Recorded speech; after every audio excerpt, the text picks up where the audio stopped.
이제 내신 등급대별로 대학의 합격권은 어떻게 되는가? 전년도에 비해서 이번 2022학년도, 네. 2021년 대입에서 내신 등급이 많이 상향된 것을 가늠할 수가 있었습니다. 네. 일반고 기준으로 해서는 대략 이런 형태의 합격권이 있다, 이렇게 생각하면 될 것 네. 같고요.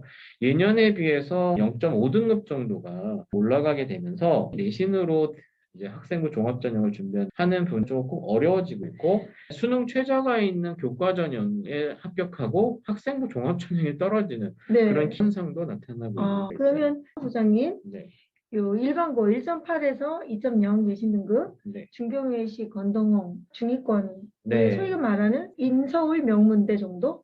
네, 네, 네. 예, 그렇게 얘기하는 학교들인데, 네.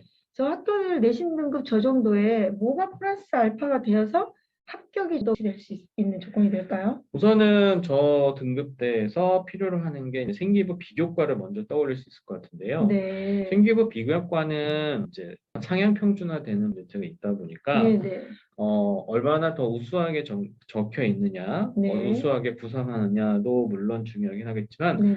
가장 중요한 게 흠이 될 수 있는 사항이 없어야 되는 부분도 있고요. 그 다음에 수능 최저학력 기준이 붙어 있으면 수능 최저를 맞추는 게 우선 중요하고요. 그리고 다른 것보다도 내신 등급이 매우 중요한데 2.1부터 3.0 사이의 등급대 학생들이 가장 많은 고민을 하고 있어요. 특히 강남권 학교들 같은 경우 2.1에서 3.0 친구들이 굉장히 많거든요. 이 친구들이 생각하는 대학들은 최소 중대 정도예요. 근데 합격 가능권은 국송세단 대학에 나오다 보니까 네. 요 등급대 학생들이 가장 고민이 많아요.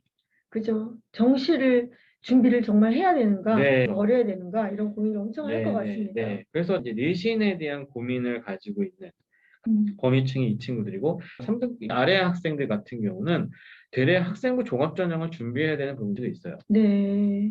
왜냐하면 3등급 이하의 학생들 같은 경우는 합격권이랑 자기가 생각하는 대학 번역이랑 비슷비슷할 수도 있기 때문에 네. 그 학생들은 되레 마음이 편하고요. 네. 네. 2등급 2.0에서 3.0 요 사이에 있는 친구들이 가장 고민이 많은 계층이다. 네.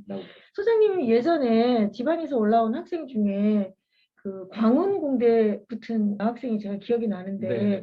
그 학생 같은 경우 수능 성적이 안 들어가는 전형으로 광운공대를 그때 수시로 붙은 걸로 3.8인가 4점대. 그 학생 같은 경우에는 학생도가 조금 좋았던 부분이죠. 비교과가 잘 돼 있었나요? 네, 비교과가 잘 돼 있었던 부분이고 그 당시에는 블라인드 전이었기 때문에 네. 블라인드가 되면서부터는 이제 내신 등급 상향되는 현상이 벌어지고 있고요. 네. 이번에 수시에서 정시로 2월되는 인원 자체가 생각보다 적다고 합니다.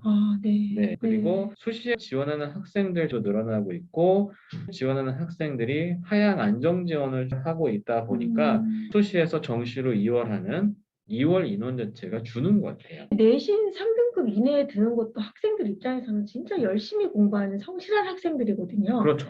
네, 제가 학원에 있어 보면 내신 3등급 안에 있는 친구들은 그 누구보다 성실하게 열심히 공부하는 학생들이더라고요. 네. 그래서 제가 안타까워서 이렇게 네모 박스를 네. 한 게 2.1등급부터 3.0대 학생들이 중상위권 아니면 나름 반에서 상위권 학생. 네, 맞아요. 네.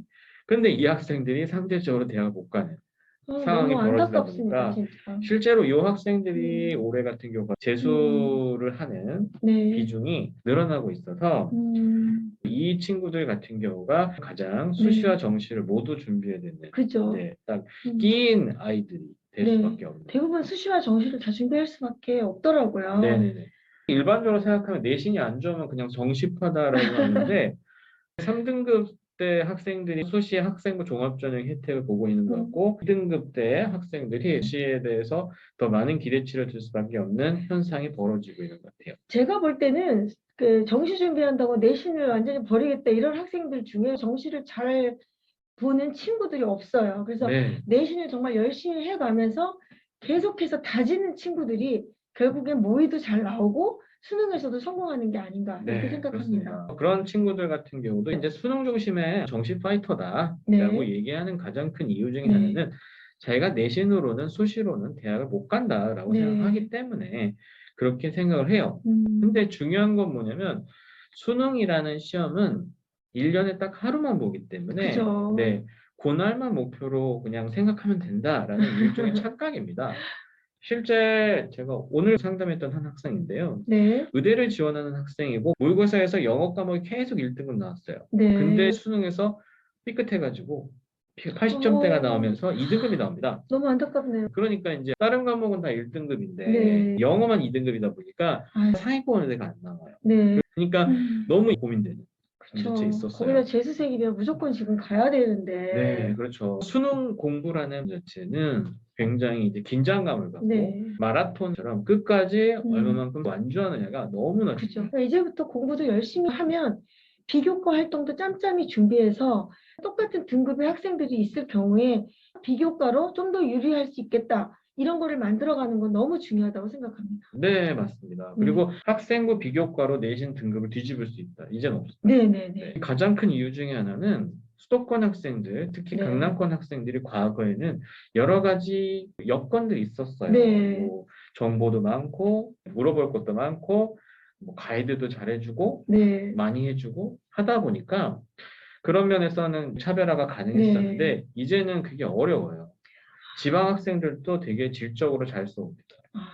네. 그렇기 때문에 학생부 비교과를 가지고 내신을 뒤집는다는 건 없다. 그러면 열심히 공부해서 같은 내신일 경우에 비교과가 조금 도움을 줄 수 있다. 그렇죠. 네, 네, 알겠습니다. 그다음에 특목고와 일반고 차이는 여기서 1등급에서 1.5등급 정도 네. 플러스하면 되는 거고요. 이런 점에서 일반고 학생들이 상대적인 박탈감을 느낄 수도 있는데 앞에서 예시를 보여드렸던 것처럼 특목고라는 환경 속에 경쟁이 그만큼 심하다 보니까 대학들이 그것을 어느 정도 감안해서 반영하기 때문에 이러한 편차가 나오는 것이지 대학이 특목고를 좋아한다거나 특목고를 더 뭐 우대한다거나 네. 그들에게 더 많은 혜택을 준다 이렇게 네. 착각하시면 안 될 것 같고요. 네, 제가 보면 특목고도 꼭 혜택이 있진 않아요. 불리한 면도 엄청 많습니다. 그래서 정시로 가는 애들도 많고 뭐 유리한 면만 있는 건 아닌 것 같더라고요. 네, 맞아요. 이제 정시라는 것도 수능 시험에서 동등하게 보는 거기 때문에 네. 특목고 학생이라고 해서 무조건 잘 보는 건 아니잖아요. 아유, 당연하죠. 네.